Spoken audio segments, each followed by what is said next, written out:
Hola, ¿qué tal? Buenas noches. Gracias a todos por venir. Tendremos hoy la presencia de Story Data y de Laura Castro, exalumna también del Máster de Infografía y Visualización de Datos. Y nada, espero que disfrutéis de la conferencia. Y primero entrará Laura Castro y después Story Data. Y al final haremos ruegos y preguntas por si hay algo que queráis preguntar a las ponentes. Sí, comentaros también que nosotros desde el máster organizamos diferentes conferencias durante el año y que si os interesa esta conferencia, igual os puede interesar otra, nos podéis seguir en Instagram, que aquí tenéis bueno, no sé cómo se llama esto, la URL o el nombre de Instagram, porque ahí, pues bueno, ponemos contenidos relacionados con la infografía, con la visualización de datos y también con estos eventos. Y ya está, pues damos paso a Laura y muchas gracias.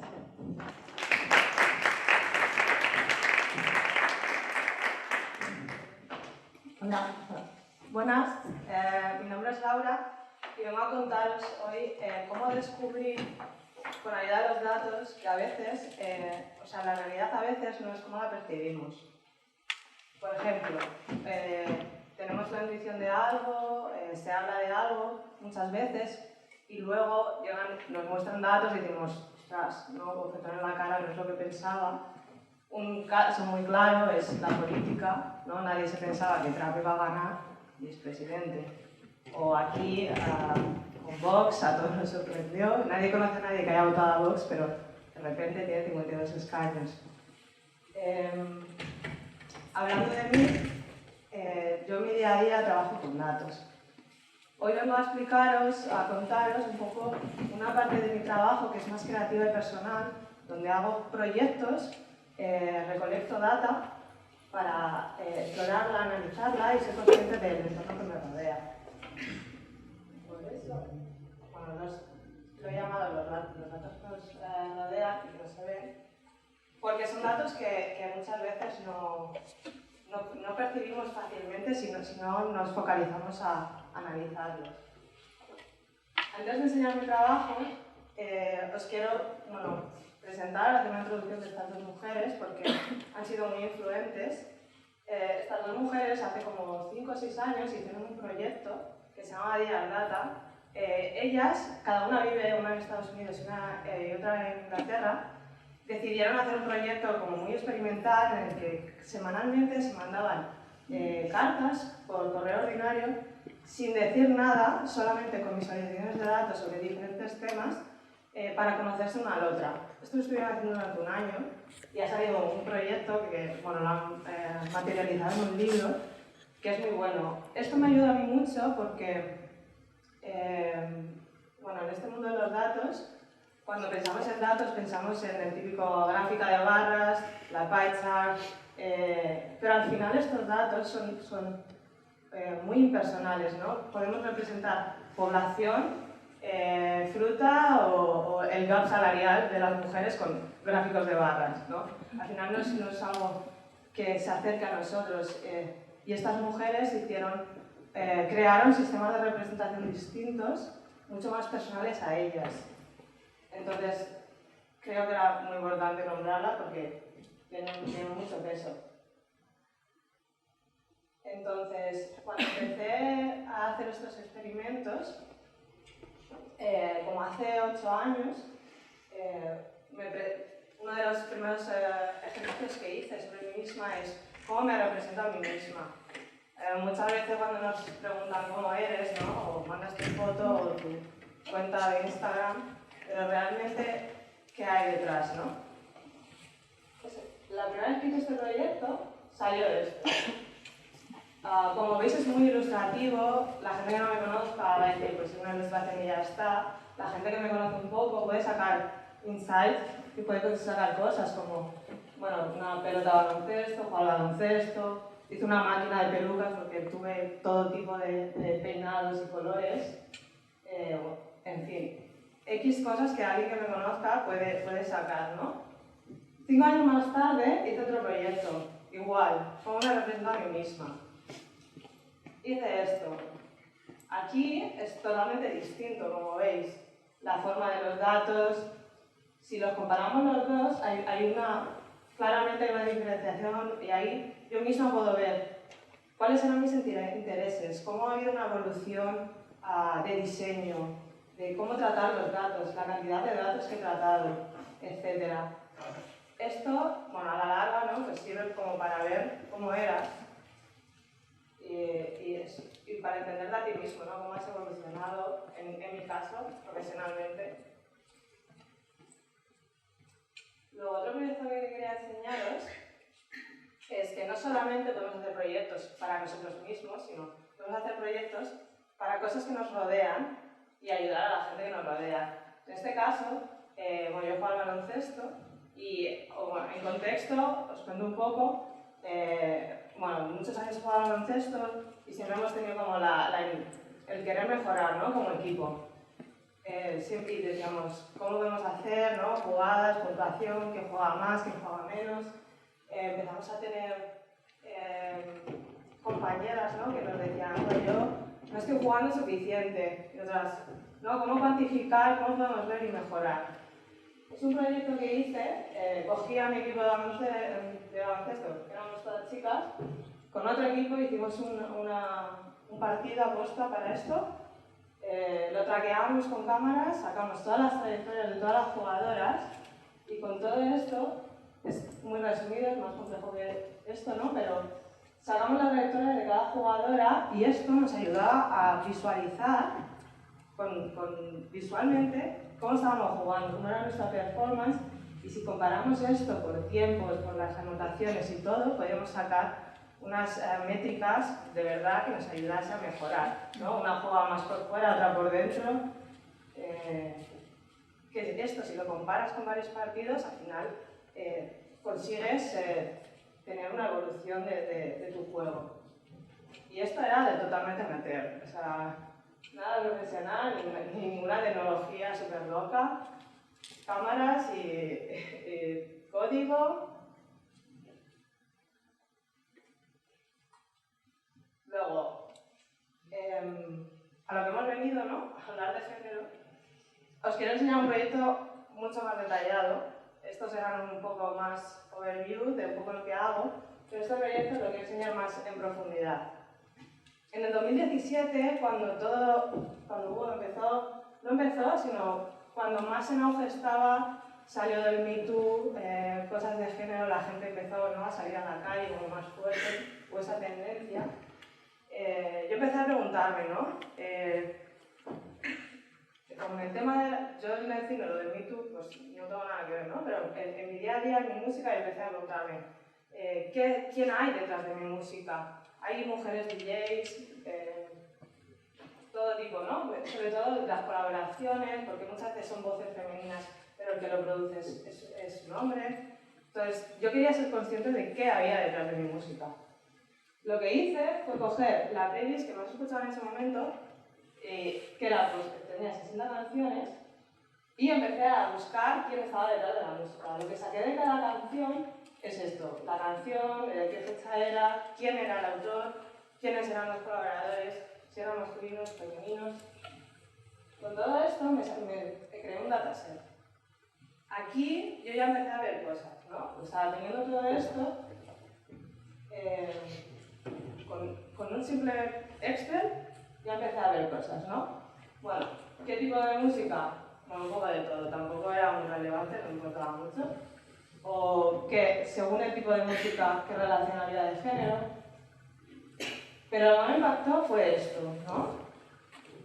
Aquí, cuando dije, no tengo ninguna canción que sea de una banda de mujeres. Ninguna. Entonces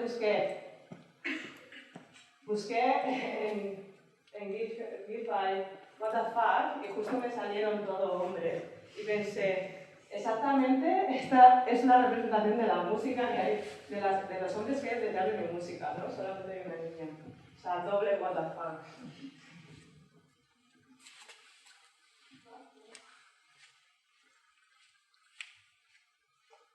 Vale, volviendo aquí. Obviamente está muy claro, ¿no? que en la música, cuando junté los hombres y las bandas de hombres, el 78,6% de la música que escucho, que tenía en esa playlist, era de hombres. Claro, y aquí ya me empecé a rayar, porque no era consciente. Yo creía que digo, pues escucho música variada, ¿no? Estoy como muy activa, buscando otras cosas, tal. Y cuando vi esto dije, ¿qué es esto? Entonces, aquí me empecé como a preocupar, ¿no? En algún sentido, o tener curiosidad de si 60 canciones de mi playlist eran un número referente como para sacar una conclusión. Si era eso, ese ejemplo en concreto o es una tendencia. Entonces empecé a buscar, ¿no?, cosas en internet y había muchos estudios.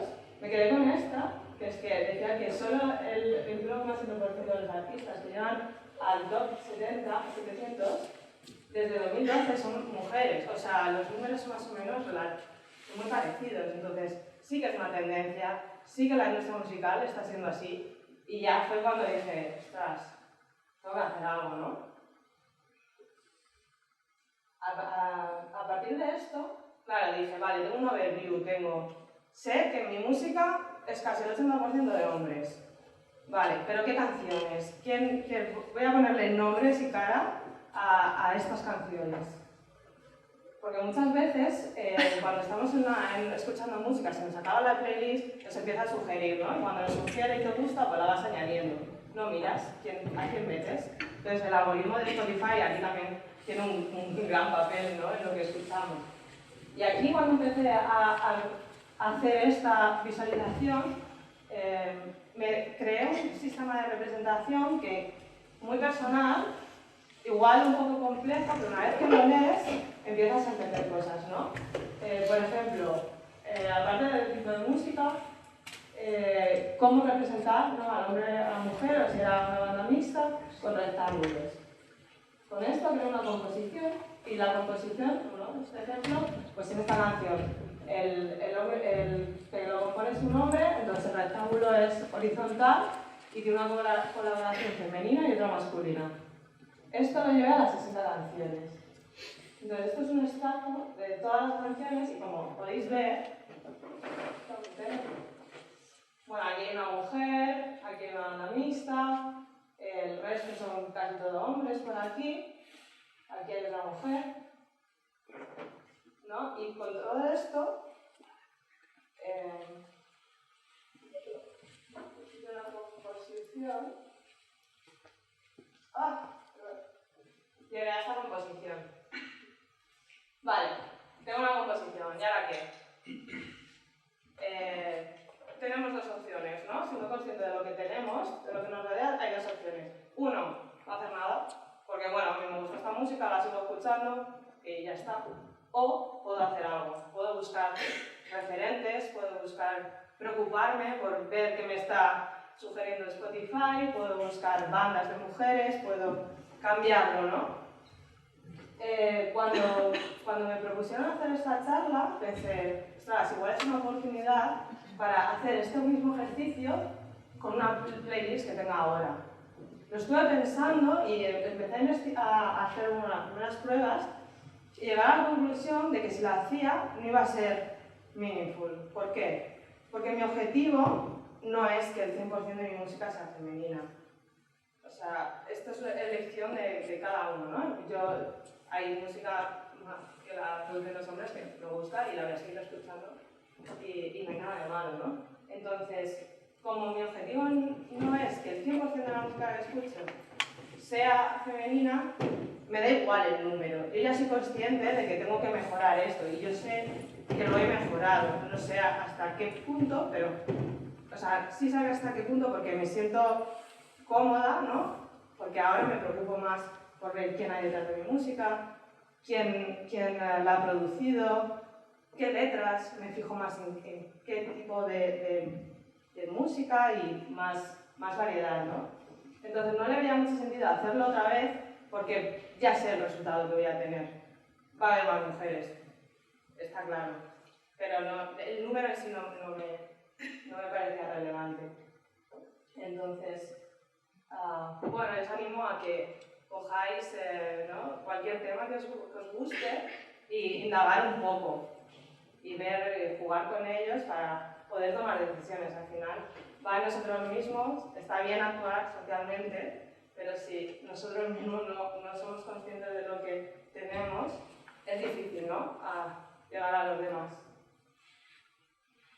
Y luego, para terminar, os quiero, si queréis hacer fotos, os comparto con estas mujeres que son referentes para mí en el mundo de la visualización de datos. Son muy buenas todas ellas, hay más, hay bastantes más, pero bueno, he elegido estas mujeres para que las sigáis, miréis lo que hacen. Bueno, os puedo hacer un breve resumen de algunas. Valentina de Filippo es freelance. Ellas dos han creado Data for Change, que es una organización que ayuda a países de África, bueno, de todo el mundo, a sacar proyectos. Ella trabaja en Beyond the World, que también es una organización social. Miriam Quick trabaja con Stephanie Cosabé, que era la primera que puse. Mónica Serrano trabaja en el National Geographic. Maral ha creado su propio estudio de diseño, que también le va muy bien. Y María Seguer trabaja en The Economist. O sea, son gente empoderada que ha llegado a mucho. Entonces está bien mencionarlas y seguirlas. Y luego he puesto highlight a estas tres mujeres porque dentro de nada van a estar aquí, en BAU. Hay un evento que se llama Data Assembly. Ellas van a estar junto a otros profesionales, una jornada de conferencias, todas de visualización de datos basadas en diseño, porque está muy de moda el Big Data, Analytics. Entonces estas conferencias son las primeras en España que están solamente basadas en diseño. Entonces, bueno, pues lo dejo aquí para quien quiera ir, que se mire el resto de ponentes. Y eso es todo.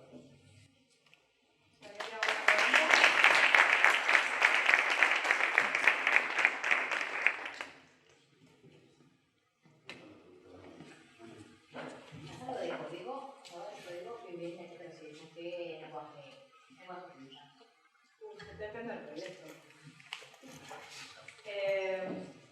Muchas veces, o sea, cuando son así proyectos pequeños, hombre, el último era impreso, el de baloncesto tenía código, muchas veces también el código simplemente para hacer la web, ya sea HTML, CSS o JavaScript, para hacer las transiciones. Al final en el baloncesto sacamos imágenes y para visualizarlo usamos JavaScript para hacer las transiciones y la interacción. Luego de Analytics para hacer visualizaciones desde R, Tableau, Data Wrapper, Infogram, Python.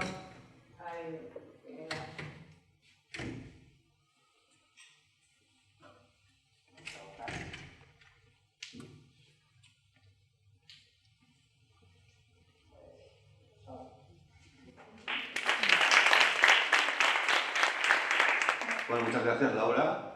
Y ahora damos paso a Storydata.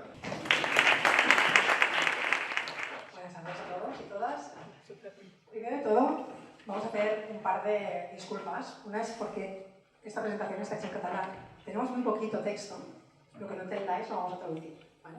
Pero seguramente ha sido fallo mío porque nos unimos y seguramente me lo dijeron, pero bueno, tenemos muy poquito texto. El otro es que nosotras vamos a hablar en una charla de visualización de datos y no somos diseñadoras. Yo quiero que lo sepáis. Nosotras somos periodistas de datos, que no sé si sabéis lo que es, aquí veo algunos, ¿no? Hay alguna periodista de datos. Somos una especie rara que ha salido hace unos años en vistas de que la información, en lugar de venir a través de notas de prensa, viene en forma de datos. Entonces los periodistas, algunos, nos hemos dado cuenta de esto y hemos tenido que buscarnos la vida. Buscarnos la vida pues aprendiendo a cómo descargar los datos, a cómo analizarlos. Entonces hemos tenido que aprender un poquito de estadística cuando no somos estadistas y también hemos tenido que aprender R, que ahora estamos en esta tarea.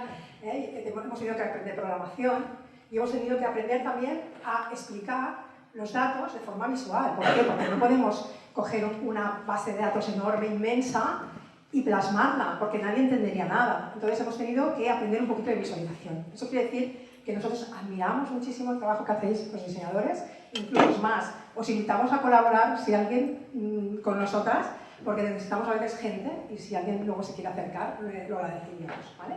Y intentamos, como no sabemos, pues siempre rodeamos de personas que sí que saben, que nos hagan un poco de dirección. Todo esto va de un día que se llama el 29 de septiembre de 2017, que se crea una cosa que es el chat de Storidata. Todos tenéis chats de grupos, ¿verdad? Qué enfermedad.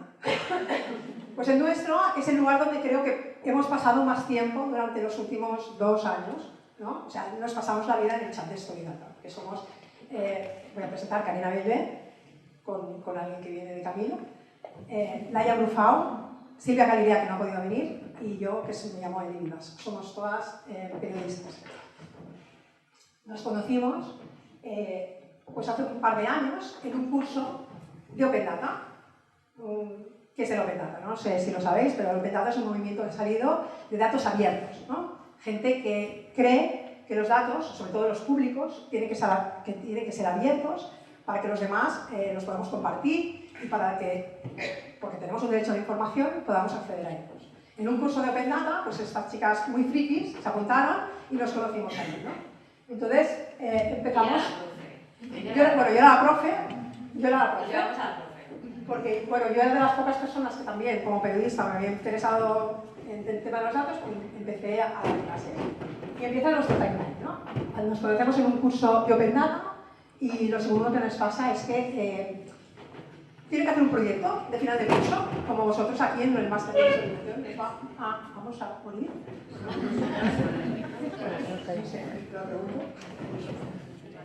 Acabamos el curso y estas chicas son muy motivadas, ya lo veréis, o sea, no me he podido separar de ellas desde que hice ese curso. Yo era profesora suya, pero es que ya no me he podido separar porque siempre tienen ganas de hacer cosas. Entonces, cuando acabamos el curso, no solamente ya tenían ganas ya decían, queremos hacer un proyecto. Me acuerdo doña Karina, ¿y ahora qué hacemos? Venga, vamos a hacer un proyecto. Entonces vino el referendo, que es aquello que pasó el 1 de octubre aquí en Cataluña. Vino el referendo y dice, bueno, pues vamos a hacer algo con esto, ¿no? Que aquí hay materia. Los periodistas siempre tenemos, bueno, pues mucha curiosidad por lo que pasa, ¿no? Entonces se les ocurrió hacer una encuesta y hicimos, aquí está todo nuestro timeline, nos vamos a empezar a explicar el proyecto. Esta es nuestra clase, teníamos poquitos alumnos, ¿vale? O sea, yo creo que éramos nosotras, realmente, Silvia que no ha venido y había un chico que no sabía que, no me acordaba que había alguien más, ¿no? Bueno, acaba la clase esta de Open Data, ¿vale? Y nos hacemos súper amigas. Y entonces es cuando hay esta llamada, que tú lo sabes, ¿no te pasó con la llamada esta? Dentro de este chat, que muchas veces se crean chats y mueren, ¿no? Por el camino, este no hizo más que crecer y crecer. Y aparte de nosotras dos y Silvia, había más gente, ¿no? Y entonces Karina empezó a enviar como mensajes de se tiene que hacer alguna cosa. Entonces, como la gente, bueno, sí, entonces me llamó, ¿puedes hablar? Y digo, bueno, estoy bañando a los niños, pero sí, dime, ¿no? Entonces estaban todos gritándose aquí, y entonces es que tenemos que hacer alguna cosa, que ya lo que comentaban. Entonces se lo dijimos a él y de sin ti no lo podremos hacer, porque una cosa es hablar en el chat y la otra muy distinta es ponerse a hacer una cosa que acabamos de aprender y que realmente no tenemos los skills para tirar niñas, ¿no? Entonces él dijo que sí y 2 meses después, porque alguien nos puso en deadline, porque si no a una hora estaríamos haciendo todo este tema, lo presentamos un día de diciembre en un sitio, no me acuerdo cómo se llamaba, delante de 30, 40 personas, y entonces lo que hicimos fue como ella comenta, hicimos toda una serie, porque los datos o los encuentras, como decía Laura, que estamos rodeados, o te los creas. Entonces nosotros decidimos hacer las dos cosas. Por una parte, buscar todos los datos que se habían creado en Twitter para ver cómo habían tuiteado los principales líderes políticos durante ese día, y por otra parte, con la encuesta que ha comentado Eli, crearnos y hacer todo un mapa, ¿no? De las historias que todo el mundo comentaba en el bar de qué había hecho el 1 de octubre, pues las queríamos poner un poquito en contexto, ¿no? Hacer un análisis textual y varias cosas, ¿no? Entonces aquí podéis ver un poco los resultados, ¿no? Arriba hay como quién tuiteó más, quién tuiteó menos. Durante la presentación hicimos como hasta un concurso para ver pues quién fue el primer político. Entonces la gente ¿no? ¿Quién fue el último? ¿Quién no retuiteó? ¿Quién tuiteó más? A nivel catalán y a nivel estatal, ¿no? Y nos hicieron unos vídeos, no sé si... Sí. Como no veia Sílvia...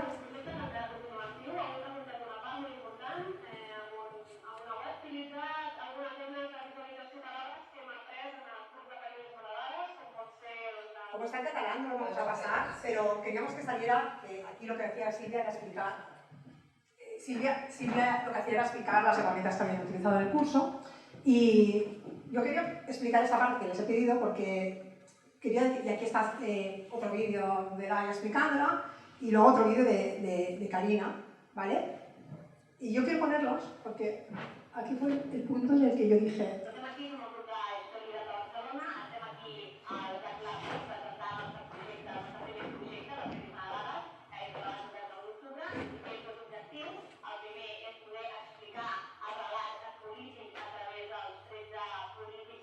Bueno, está en catalán, pero yo creo que, no sé si vosotros percibís lo que yo percibí ese día, ¿no? Que yo de repente tenía unas alumnas que me habían montado un evento, estaba lleno de gente, montaron un proyecto que sin haber sabido nada, pues tenía mucho jugo y luego eran capaces de comunicarlo de una manera tal como lo hicieron, ¿no? Entonces yo ahí me di cuenta que realmente lo que se había formado era un equipo de personas y que tenía mucho potencial, con lo cual decidimos seguir con el tema, ¿no?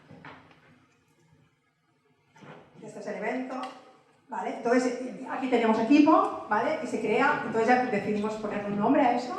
Empezamos a ver que se podía explicar historias con datos y nos constituimos como equipo. Y creamos nos piden el primer proyecto que podíamos hacer, ¿no? Esto es, bueno, pues no hay nada mejor que empezar de la Fundación Mies van der Rohe, ¿no? O sea, es bastante fuerte. O sea, a mí todo lo que me pasa con ella es bastante fuerte. La Fundación Mies van der Rohe monta un evento destinado a periodistas, ¿vale? Como nosotras.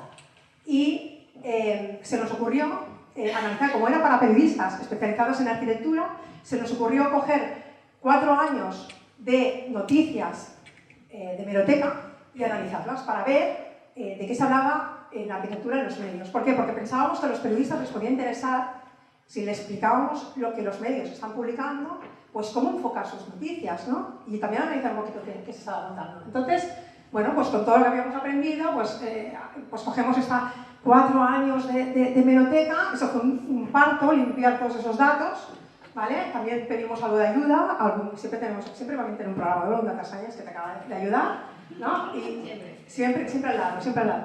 Y entonces empezamos a analizar y vemos pues, de qué se habla, ¿no? Pues, yo también tengo una parte, yo soy lingüista, aparte de filóloga, aparte de periodista, entonces me gusta siempre hacer análisis textual y entonces empezamos a mirar pues, qué adjetivos se utilizaban y de quién se hablaba, sobre todo, de quién se hablaba, y empezamos a ver el tema de género. Como somos mujeres, nos gusta hablar de mujeres, entonces vimos que los premios generalmente se daban a hombres periodistas, siempre se hablaba de hombres arquitectos. Este año es el primer año que le dan a mujeres. Y bueno, es el primer proyecto. Y luego, pues hay una realidad paralela a todos estos proyectos, ¿no? Es nuestra vida, ¿no? Pues mientras hacemos todos estos proyectos, pues tenemos familias, ¿no? Y en el chat de Storydata, luego lo analizaremos, todas estas palabras. Y siempre pasa esto, ¿no? Estamos trabajando, pero en un momento dado tenemos que trabajar cuando los niños se van a dormir. Ellas tienen 30 y pico de años, aquí viene un embarazo, ella tiene 2 niños, yo tengo 3 niñas, Silvia tiene 2 niñas más. Entonces, eso siempre se entremezcla en nuestro trabajo. Cuando nos pidieron que viniéramos aquí, nos dijeron, hablar de vuestros procesos. Entonces, bueno, sí, utilizamos Slack, no sé, pues... Pero sobre todo estamos en WhatsApp y en el WhatsApp lo que se mezcla es pues, nuestras vidas, cómo podemos compaginar nuestros proyectos con nuestra vida personal. Y generalmente siempre pues, se entremezcla con los niños, ¿no?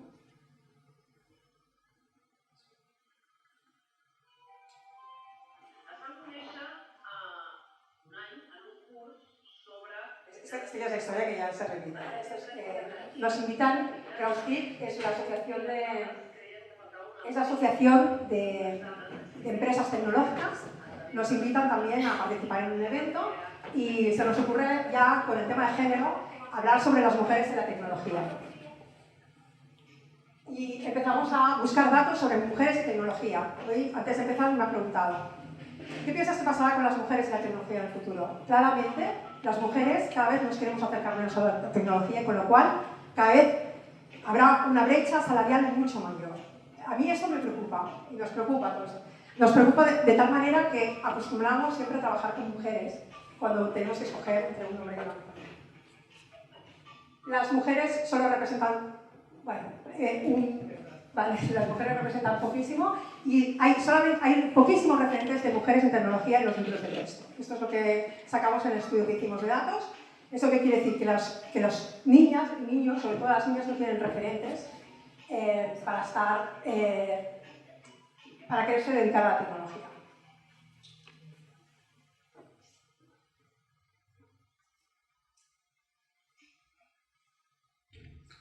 BAU nos invitó, después de esto, a participar en un congreso. Entonces Karina se volvió loca y dijo, vamos a hacer un test. Yo soy la loca del equipo, un poco. BAU hace 2 años, en noviembre de 2018, nos invitó a Interface Politics, el segundo congreso de After True, ¿no? de posverdad. Entonces, claro, dijimos, ostras, pero nosotros no somos diseñadoras, no, vosotras sí, podéis hacerlo, pues venga, nos metemos, ¿no? Entonces, para nosotras, periodistas, lo más importante, ¿no? Como posverdad, era pues mirar, analizar un poco las fake news, ¿no? Que había en ese momento, que además petaba bastante, como ya habíamos hecho un tema de referéndum el 1 de octubre, pues queríamos mirar, estábamos en pleno apogeo, ¿no? Con la detención de los políticos independentistas, con todo el barullo que todavía continúa, ¿no? Del procés, pues decidimos poner el foco en las fake news del procés, ¿no? Ya había petado todo el tema de Trump, creo que también estaba todo el tema de las elecciones de Brasil, ¿no? Entonces, bueno, quisimos ver qué pasaba, ¿no? Los compañeros de Maldito Bulo, que son la primera, podríamos decir, agencia de verificación de noticias aquí en España, pues nos dieron la pista, ¿no? Ellos empezaron a hacer verificación de noticias, nosotros cogimos sus tweets que verificaron y con eso nosotros hicimos pues, un análisis en profundidad pues, de qué se hablaba, qué es el discurso que se quería imponer tanto de los dos bandos, ¿no? Como decía un periodista que se llama Matamoros, siempre dice que en una sociedad polarizada, donde hay dos bandos, es la situación perfecta para que las fake news funcionen, ¿no? Y realmente aquí se vio que sí, que realmente se había decidido a nivel estatal, todos los periodistas estatales, la gente que estaba haciendo verificación de datos, la gente que estaba verificando noticias, se dio cuenta que el procés en Cataluña fue el momento clave en el que resurgieron las fake news como movimiento viral en el Estado español, ¿no? Entonces hubo toda una guerra de noticias falsas para ver quién de los dos bandos imponía su discurso, ¿no? Un discurso ficticio delante del discurso real, ¿no? Entonces, a partir de aquí, a partir de esas 120 noticias que realmente son de los puntos clave del procés, en todos los eventos clave, puntos clave, todo lo que podáis imaginar, hay una noticia como mínimo, hay una noticia falsa que se tuvo que verificar. Esto lo hicieron los compañeros de Maldito Bulo. Y bueno, podemos ver desde los temas que son más destacados de las fake news, ¿no? Puigdemont fue el personaje que generó más noticias falsas. Y bueno, a partir de aquí, pues todo este ranking, ¿no? También hicimos una mirada a los hechos históricos con más noticias falsas, con más fake news, también. Donde, bueno, desde la celebración del referéndum fue, como veis, pues uno de los puntos más clave, y después las elecciones del Parlamento del 21 de diciembre también, ¿vale? Y bueno, hicimos también, ya lo ha explicado Eli, como buena lingüista que es, siempre le gusta dar esta mirada un poco a qué se dice, cómo se dice, ¿no? Y poder sacar chicha del contenido textual, de por qué y cómo nos expresamos, ¿no? Vía Twitter. Y a partir de aquí, pues bueno, vimos que Cataluña era la palabra que más había mencionado en todos estos fake news del proceso de independencia. ¿Qué más tenemos? Vale, a partir de esto y data, y ligándolo un poco con el tema de las fake news, a nosotras como periodistas nos preocupa mucho, bueno, lo que está pasando ahora mismo, ¿no? Eso de querer imponer un discurso a través de la manipulación, a través de los discursos falsos. Como periodistas, no nos gusta la manipulación, ¿no? Que seguramente todo el mundo considera que los periodistas somos los primeros manipuladores, pero no nos gusta que nos manipulen primero y manipular tampoco, ¿no? Sobre todo la gente que intentamos hacer proyectos personales fuera de los grandes medios de comunicación, ¿no? Intentamos un poco luchar contra una tendencia que es del politiqueo, ¿no? Más estricto, ¿no? Entonces, un día en casa nos reunimos con Eli, conocimos a un chaval súper majo y súper inteligente que se llama Lorenzo Marini y decidimos que teníamos que hacer alguna cosa, ¿no? Que no podía ser que se nos iba de las manos, que los periodistas no llegábamos a verificar, empezamos a ver cómo incluso nos creíamos las noticias falsas y titulábamos con noticias falsas, que después teníamos que contrastar que era fatal y decir que sí, que no lo habíamos hecho bien. Y había, bueno, ese miedo periodístico de, al estar siempre pendientes del clic, de hacer el titular, ¿no? De trabajar siempre al último minuto, de venga, ¿no? Los medios de comunicación pues siempre quieren, ¿no? Llegar al último momento, venga, el clic, venga, sí, se contrasta cada vez menos, ¿no? Eso lo saben los políticos, lo saben los partidos políticos. Entonces, bueno, se está generando una rueda difícil un poco de controlar, ¿no? Entonces, a veces va bien que haya alguien fuera que pueda un poco controlar un poco el cotarro, ¿no? Más que el día a día no te lo permite, pues bueno, poder crear alguna cosa que con un poco de mirada, ¿no? Periférica, pues poder darle un toque y una visión diferente a las cosas, ¿no? Entonces decidimos crear Verificat, que es la primera plataforma de verificación de noticias catalana, sobre todo para eso, ¿no? Para poder darle una visión catalana a las noticias que se generaban aquí. Porque lo que nos pasaba era que muchas veces, desde Madrid, que es donde se estaban haciendo los procesos de verificación, no tenían suficientes instrumentos para poder verificar rápido o para saber si lo que se estaba diciendo era verdad o no. Porque le faltaba, bueno, el hecho de vivir aquí, ¿no? Entonces, el hecho de vivir aquí te da un plus que tú ya sabes si hay noticias que, bueno, que huelen mal o huelen menos mal, o que a lo mejor no hace falta tanto, ¿no? O es más un rumor que una noticia falsa. Y decidimos eso. Entonces conseguimos fondos de Open Society Foundation y nos dieron pasta para poder crear un piloto en las elecciones municipales de mayo. Entonces lo que hicimos es monitorizar de lo que se hablaba, toda la información de las elecciones municipales en Barcelona. Entonces pues nos dividimos los partidos políticos, somos un equipo, no solo somos nosotras, sino que también son 3 personas más, que son fact-checkers, la Carola, la Rosé y la Alba.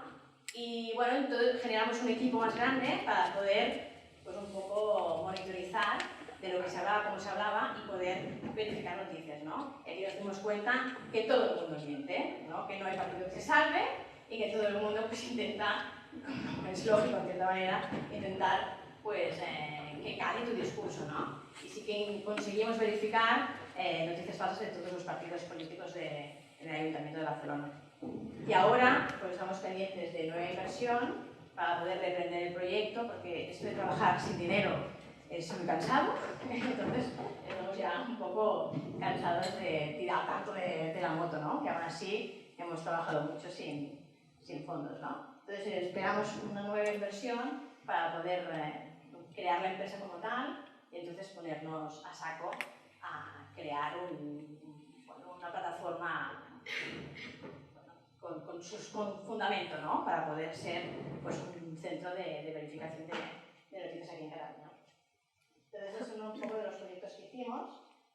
Por ejemplo, que es muy interesante, bajo mi punto de vista, lo que hicimos es, hicimos un scrapping de todos los plenos de Barcelona de los últimos 4 años, del Manotón de Ada Colau. Entonces, lo que hicimos es, todas las actas de todos los plenos del Ayuntamiento de Barcelona, lo que hicimos es sacar todos los pactos que se hicieron durante 4 años en el Ayuntamiento. Entonces empezamos a ver quién había pactado con quién, ¿no? Entonces hubo un momento en el que Ada Colau hizo rompió el gobierno con los socialistas por culpa del procés. Entonces vimos cómo, pues bueno, cómo se empiezan a redistribuir los pactos de otra manera, ¿no? Pues si en la primera parte del mandato Ada Colau pactaba con los socialistas porque eran socios de gobierno, cuando rompen el gobierno empiezan a pactar con Esquerra.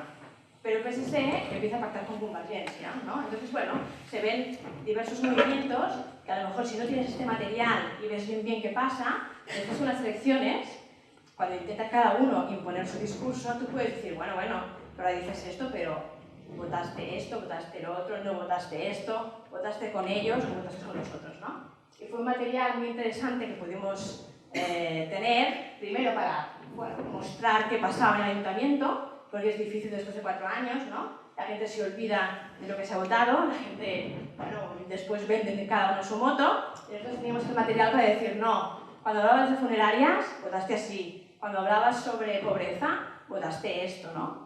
Y creemos que es un material muy interesante y muy potente, ¿no? Como para también que nos ayuda a nosotras a contrastar después las noticias que ellos mismos quieren vender de sí mismos. Y ya está, ¿no? Bien. Bueno, después tenemos una participación también con diferentes medios de comunicación. Entonces, a través de Verificar, pues hemos hecho noticias, ¿no? Con otros medios de comunicación. Y este, por ejemplo, fue este fue muy guay porque hicimos a través de Flourish, no sé si conocéis, bueno, Laura antes ha hablado un poco, ¿no? Flourish, Atarrapper, ¿no? Todos esos instrumentos digitales en abierto, que no necesitas pagar para poderlos utilizar, que para los que no somos diseñadores queda de puta madre, la verdad, pero queda súper bonito, queda súper, parecemos profesionales del diseño, aunque no lo seamos, y es un elemento que, bueno, que te ayuda mucho a mostrar, ¿no? Lo que hay. Si yo te digo que Manuel Valls es el que... es el más activo en Twitter, ¿no? Durante las elecciones, pues vale. Pero si ves cómo los monigotes pues se van, ¿no? Hacen esta carrera de caballos y vas viendo, pues bueno, ¿no? Todo lo que está pasando, pues incluso como lector, como usuario, tú también sacas tus conclusiones, ¿no? Yo creo que lo que nos gusta de la visualización de datos, a los que no somos visualizadores, es eso, es que el usuario también saca conclusiones, no hace falta que te lo expliquen. Después te puedes leer un texto, puede estar mejor o peor escrito, pero la visualización de datos te permite a ti como usuario interaccionar, ¿no? Interactuar con esos datos y poder sacar conclusiones sin que te lo explique nadie. Y en cierta manera no hace falta cocinar tanto los datos y tú como usuario, o yo como mínimo como usuaria, pues me da la sensación de que controlas más lo que ves, ¿no? No hace falta que te lo expliquen, ¿no? ¿Paso el rollo? Existe esta historia paralela, ¿no? Igual que Laura ha hablado de la música que escuchaba y cómo se analizaba, pues nosotros hemos empezado hablando de nuestro chat, ¿no? Y hemos analizado nuestro chat y también hemos visto cuáles son los top personajes, digamos, que aparecen más en nuestro chat. En nuestro chat, los personajes que aparecen más son nuestros niños, ¿vale? Los nens, que son los niños, las nenas, son mis hijas, que tengo 3 niños, y luego nuestras parejas, ¿vale? Yo como no tenía pareja hasta hace poco, podría decir algo, pero es igual. No aparece ningún nombre, ¿vale? Igual van cambiando los nombres. Entonces, Óscar y Rubén y Línea Fina, ¿vale? Vamos a explicar Línea Fina, es Albert, que es la pareja de Karina, ¿vale? Luego Rubén, y tenemos mucha suerte. Entonces, hemos hecho el análisis de esas relaciones que tenemos entre nosotros, ¿no? Más que nada son las menciones que utilizamos cada uno de estas personas, ¿no? Y entonces ya vemos quién habla más de quién, ¿no? Karina habla más de Línea Fina, ¿no? Pero fíjate yo lo que hablo de Línea Fina. Pon todas las menciones. Mira, a todas las menciones. Sí, los diseñadores nos dan mucha caña. Por eso nos dice, por favor, cosas blancas, no pongas colores. No, entonces nos marca bastante la línea a seguir, porque nosotros se nos va. Y yo hablo así. O sea, después de Karina, yo hablo, es que cualquiera podía pensar que yo tengo una relación con Línea Fina. Pero claro, ya tiene ese nombre, que no, es que es desde el primer día, es el que nos hizo el logo, es el que nos marcó el tema de la web, y entonces, estos días, que vosotros habéis utilizado una imagen que nos encanta, ¿vale? Que es la siguiente. ¿Vale? Es esa para mí preciosa, ¿vale? Que el análisis de datos lo hicimos nosotros, pero él se le ocurrió un día hacer esto, ¿no? Maravilloso, que es, sacamos del Prado, ha hecho una cosa muy chula, el Museo del Prado, que es abrir los datos, con esta idea inicial que nacimos nosotras, ¿no? Abrir los datos. Entonces el Prado, un día fue una conferencia sobre Big Data en el Museo Marítimo y fue el jefe de contenidos digitales y explicó esto, ¿no? Explicó que ellos habían abierto los datos. Entonces se nos ocurrió descargarnos la base de datos del Prado y representarla de esta manera, ¿no? Pues aquí en realidad son los cuadros que están representados más veces, ¿no? Pues la Virgen María cuántas veces aparece, San José, el Niño Jesús, y bueno, os animo en nuestra web que está, y es una idea súper simple, ¿vale? Que se da en un momento, pero que te dice mucho, pero enseguida no hace falta ir al Museo del Prado para ver los patrones, ¿no? Los patrones que hay en el museo. En esta parte son los personajes y en esta parte es toda la iconografía. Y bueno, es una cosa que por eso creo que es importante, ¿no? Pues reuniros con personas como vosotros porque nos podéis hacer esta parte artística que nosotros no tenemos. Seguimos con nuestro timeline, pasó un año y seguimos implicándonos mucho en proyectos de mujeres. Ayudamos a Iniciativa Open Data, que es una organización, a crear el reto de visualización de datos en Canarias. Hicimos un proyecto sobre mujeres y datos con la Fundación Cotec. Se pasa al timeline. No sé qué. Y bueno, y luego también nos hemos implicado, por ejemplo, con Critic en hacer talleres de visualización de datos para gente que no sabe código, también relacionados con mujeres y cultura, ¿vale? Nos hemos estado descargando toda la cartelera de los teatros de Barcelona para ver dónde las mujeres están más representadas, ¿no? Entonces estamos viendo, por ejemplo, que hay mujeres cada vez más en el teatro, pero por ejemplo, si te vas al al Teatro Nacional, los hombres están en la sala grande y las mujeres en la sala petita, ¿no? O sea, siempre... Y nos empieza, bueno, la Karina acaba el posgrado de periodismo de datos, ha empezado otro máster, ¿no? En analítica, o sea, ya es una máster, ¿vale? Y nos hacen nuestro primer contrato, de repente, en una empresa para hacer visualización de datos. O sea, tenemos nuestro primer contrato, con lo cual podemos empezar a salir adelante, algo pagado con dinero, y empezamos a dar clases, pues estos talleres hacemos con Criti, pero también en el ISABA nos llaman en el máster de Data Science de la UOC, y estamos ayudando a gente que hace ingeniería informática a explicar historias, ¿no? Que es la parte que les falta a ellos. Y bueno, un poco entrando en estos circuitos de datos, no siempre de datos, donde les falta nuestra parte, la parte de narrar y la parte de contar historias. Y tanto es así que, bueno, luego nos hacen un segundo contrato, un tercer contrato, y ahora ya nos han renovado, no os digo las empresas que son, pero bueno, estamos bien.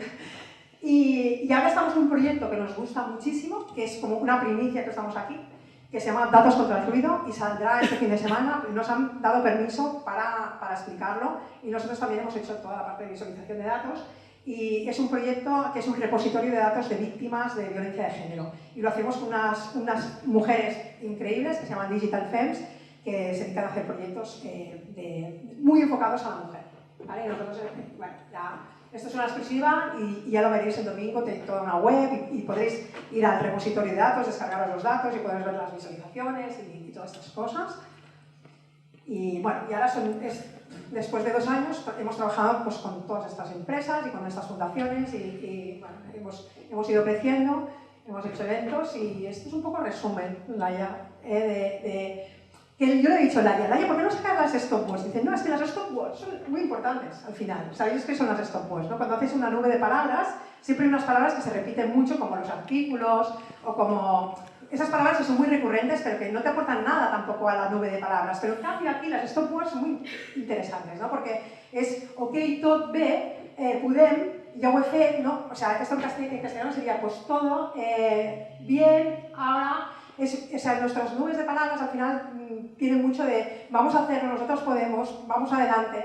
O sea, todos son muy positivos y creo que esto es lo que nos ha ayudado a llegar donde estamos. O sea, yo me fui del periódico, que es donde trabajaba, o sea, y ahora mismo me dedico 100% a Story Data y espero que en el futuro ellas también puedan ir saliendo, si Dios quiere.